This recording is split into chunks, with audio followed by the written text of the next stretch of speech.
Hello everyone. So over the years, so many people have asked me, what do you do for a living, Audrey? Like, I want to live on this beautiful island like you, or another island. How can you live there, and what do you do for income?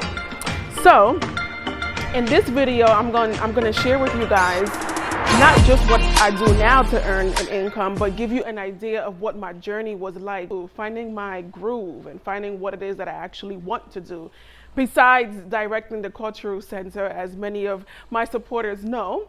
So let's get right into the video. So if you're interested in getting ideas about what you can do to earn an income while living abroad, this video is definitely for you, or someone you know, or someone who you know, who they know, you get my point, right? So if you're interested, continue to watch. But before that, let me introduce myself. My name is Audrey, and I am the creator of this blog, Then Came Roatan, all right?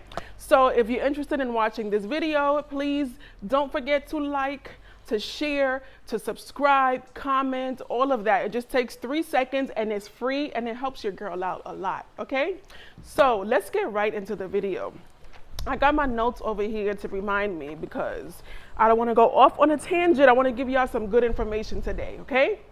So first of all, when I moved to Roatan in 2011, I moved here to manage my family's business, which was a bar and restaurant, right? So that was my job. I was a bartender for the first 2-3 years.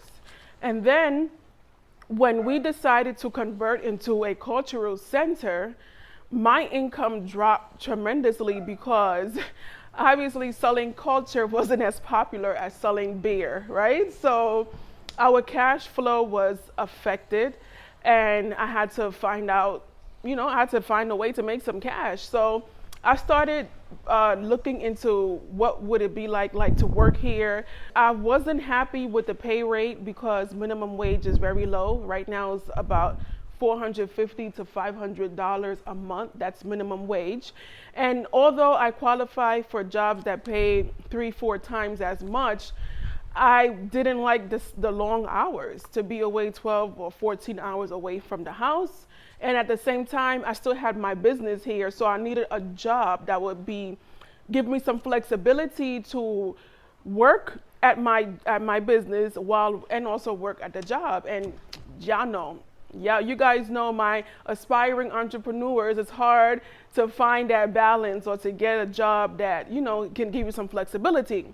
But since I've always been an entrepreneur at heart, I was like, nope, I'm going to find a way, because that's one of the reasons why I moved to the island, is because I wanted to give my life a chance, take my shot at entrepreneurship. So if I just come here and get a job, then I might as well have stayed in New York. That was my mindset.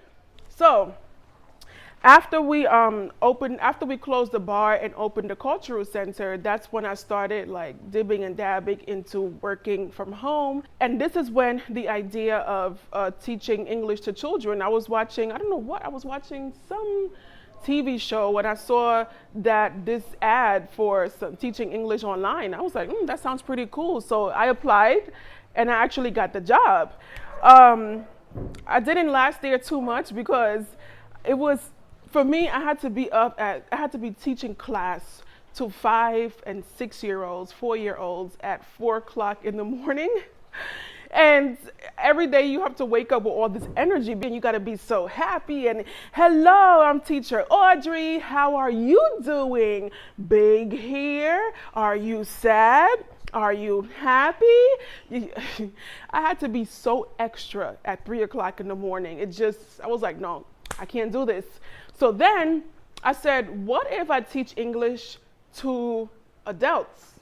And so I tried that, and I didn't have to be so animated to teach adults, but it just wasn't my thing. It just really wasn't my thing at the end.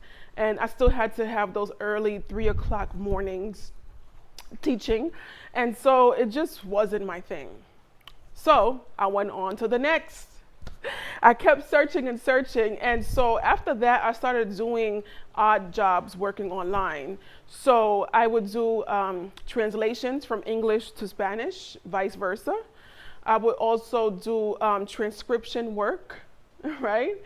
Another work from home odd job that I had was, all right, you know, when you're doing a transaction online and the final step is for security purposes, they tell you to click each square that has like a street lamp, for example, or a bicycle, and you have to click the pictures that includes that.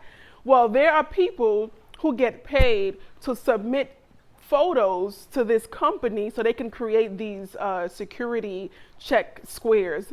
And I was I was working for one of those companies, and it was so cool because I'm like, wow, I do this all the time, and I didn't know it was actually like a human kind of controlling this. So my job was, they would say, okay, today we need pictures of trees, right? Or we need pictures of bicycles. So my job was, I had to walk down the street, doesn't matter where I am, and take as many pictures of bicycles or trees or whatever the image was for that day. I'd take as many pictures as possible and submit it to the company, and I would get paid based upon the amount of pictures that were approved. So then I was like, okay, Audrey, it's time to get serious. Like, what do you want? What career do you want? What business do you want out of this? I knew that I wanted something that I can work from home because I started having children, and the cultural center started picking up. So I needed something with flexibility and something that I can work from home. So then I got introduced to virtual assistants, and I applied for a temp agency that hires virtual assistants, and I got hired. So I was there for a while, and basically I was an administrative virtual assistant. So the same thing a secretary or an assistant would do inside of the office, but I was doing it virtually, right? So I did that for a while, and after working for a temp agency, I started working for another company but they were more focused on social media. And that's when my passion for digital marketing was born. And what I started doing is I started applying what I was learning from this job to the cultural center's website, because we needed to drive traffic, direct traffic, and get direct customers. So I started those little tricks and tips that I would do for my clients. I started doing it for the cultural center, and I started seeing positive results. We got more direct bookings. You know, the website, the analytics was looking good, and I was like, wow, okay, this is interesting. So after doing that for a while, I decided to try it on my own. So I quit working at the temp agency, and then I started to freelance. So it was kind of nerve-wracking because I didn't have someone giving me work every day. I had to look for work. During the time I was freelancing is when my digital marketing skills actually started getting up there, because as a freelancer, you're working for different companies. So each company has their own strategy that you have to learn. And so that's what I did. And what I noticed, wow, this is really cool. I think I want to do this for myself.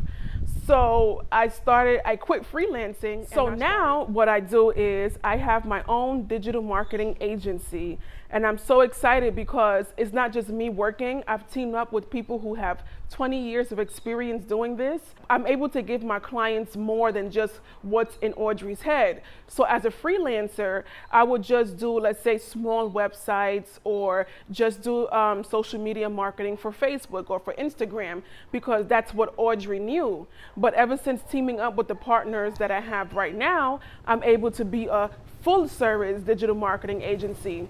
So we take our clients from start to finish, from creating the website to doing the SEO, managing the social media ads, the paid ads, all of that, doing e-commerce websites, because it's not just me. So I'm really happy with where I'm at right now in my business, because I feel like I'm giving my customers value-based service.